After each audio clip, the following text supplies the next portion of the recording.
प्रिय साथियों, आप लोगों के लिए स्क्रीन पे जो प्रश्न दिखाई पड़ रहा है कि निम्नलिखित में से किस राज्य में नगरीकरण सर्वाधिक है। ये प्रश्न अभी हाल ही में जो बीपीएससी टीआरई 3.0 का एग्जामिनेशन हुआ था, उसी में ये प्रश्न पूछा गया था। इस प्रश्न को जानने के पहले थोड़ा हम लोग इसका एक्सप्लेनेशन समझ लेते हैं। अगर बात कर लें प्रश्न क्या था उसको देख लेते हैं। प्रश्न था निम्नलिखित में से किस राज्य में नगरीकरण सर्वाधिक है, यानी किस राज्य में सर्वाधिक नगरीकरण है। ऑप्शन था गोवा, और ऑप्शन है ऑप्शन बी में महाराष्ट्र, ऑप्शन सी कर्नाटक, और ऑप्शन डी में है उपयुक्त में से एक से अधिक, और ऑप्शन ई में है इनमें से उपयुक्त में से कोई नहीं। इस प्रश्न का जो सही आंसर होगा उसके पहले थोड़ा समझते हैं हम लोग कि भारत में सर्वाधिक शहरीकरण वाले जो राज्य हैं वो कौन कौन से। अगर बात कर लें भारत में सर्वाधिक नगरीकरण वाले जो राज्य हैं, नंबर 1 पर जो है वो है तमिलनाडु, जिसमें कि तमिलनाडु के अंदर में 48.4% जनसंख्या शहरी क्षेत्रों में निवास करता है, जबकि केरल में जो है 47.7% जो है जनसंख्या क्षेत्र शहरी क्षेत्रों में निवास करता है, जबकि महाराष्ट्र जो है जहाँ पर कि 45.5% जो है जनसंख्या शहरी क्षेत्र में निवास करता है। तो इस तरह से पहले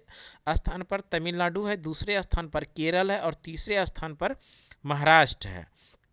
और अगर हम लोग बात कर लें सबसे कम नगरीकरण वाला जो राज्य होगा वो है हिमाचल प्रदेश, जहां पर केवल और केवल 10.4% जनसंख्या शहरी क्षेत्रों में निवास करता है। अकॉर्डिंग टू ऑप्शन पर हम लोग आ जाते हैं। तो ऑप्शन देखिए, तमिलनाडु नहीं है, केरल नहीं है, तो तमिलनाडु और केरल नहीं है, तब हमारे पास जो ऑप्शन आता है महाराष्ट्र, तीसरे नंबर पे महाराष्ट्र। तो इसमें पूछा है कि निम्नलिखित में से इस चारों में से पांचों में से कौन ऐसा राज्य है जहां पर कि नगरीकरण सर्वाधिक है। तो इस कंडीशन में हम लोग ऑप्शन सही करेंगे, ऑप्शन नंबर बी जो महाराष्ट्र है। तो इस तरह से option number B is the correct answer हो जाएगा, महाराष्ट्र, जहां पर कि शहरी जनसंख्या 45.5% है। Option number B is the correct answer. अब हम लोग थोड़ा समझ लेते हैं उसमें जो ऑप्शन दिया था गोवा। अगर गोवा के बारे में बात करें तो गोवा जो है, गोवा भारत का पूर्ण राज्य, ये जो बना पूर्ण राज्य 1987 ईस्वी में बना था, और गोवा पर पुर्तगालियों ने लगभग 450 वर्षों तक शासन किया था। तो ये भी ध्यान रखेंगे, गोवा हमारा देश तो आज़ाद हो गया 1947 में ही, लेकिन इस गोवा पर अधिकार रह गया किनका, तो पुर्तगालियों का। पुर्तगाली गोवा जो छोड़कर गए वो 19 दिसंबर 1961 ईस्वी को पुर्तगाली गोवा छोड़कर वापस गया था, और यहाँ पर लगभग वो 450 वर्षों तक रहे थे। और उसके बाद इसलिए प्रत्येक वर्ष जो है 19 दिसंबर को गोवा मुक्ति दिवस के रूप में मनाया जाता है। तो ये भी इम्पोर्टेंट फैक्ट है, गोवा मुक्ति दिवस कब मनाया जाता है, 19 दिसंबर को। 19 दिसंबर को प्रत्येक वर्ष गोवा मुक्ति दिवस मनाया जाता है, क्योंकि 19 दिसंबर 1961 को पुर्तगाली गोवा छोड़कर वापस गया था। लगभग 450 वर्षों तक गोवा पर पुर्तगालियों ने शासन किया था।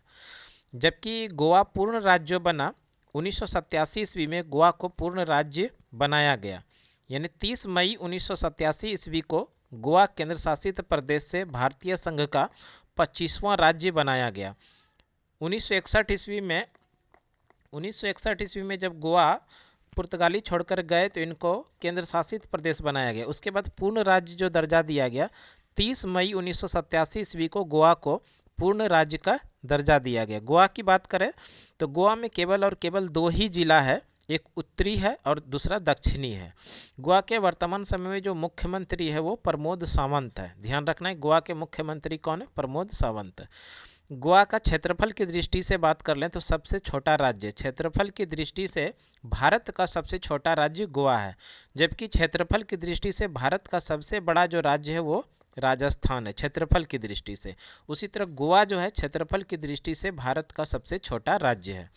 उसी तरह ऑप्शन में था महाराष्ट्र। महाराष्ट्र के बारे में अगर बात कर ले तो ये जो महाराष्ट्र है, महाराष्ट्र का गठन 1 मई 1960 ईस्वी को किया गया था। महाराष्ट्र और गुजरात को अलग करके अलग अलग राज्य बनाया गया था। महाराष्ट्र को पहले बॉम्बे के नाम से जाना जाता था। ये बॉम्बे से महाराष्ट्र जो बना 1 मई 1960 ईस्वी में बना।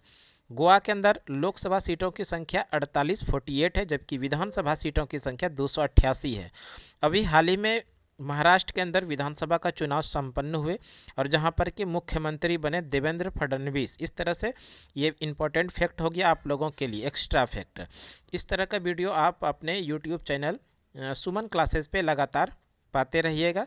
और ये जो वीडियो है बीपीएससी TRE 4 साथ में सभी प्रकार की प्रतियोगी परीक्षा के लिए अति महत्वपूर्ण होने वाला है। तो इस तरह का वीडियो रेगुलर पाने के लिए सुमन क्लासेस पर लगातार जुड़े रहिए। तो अभी के लिए इतना ही, अगले वीडियो में फिर से आप लोगों के साथ मिलते हैं, तब तक के लिए धन्यवाद। जय हिंद।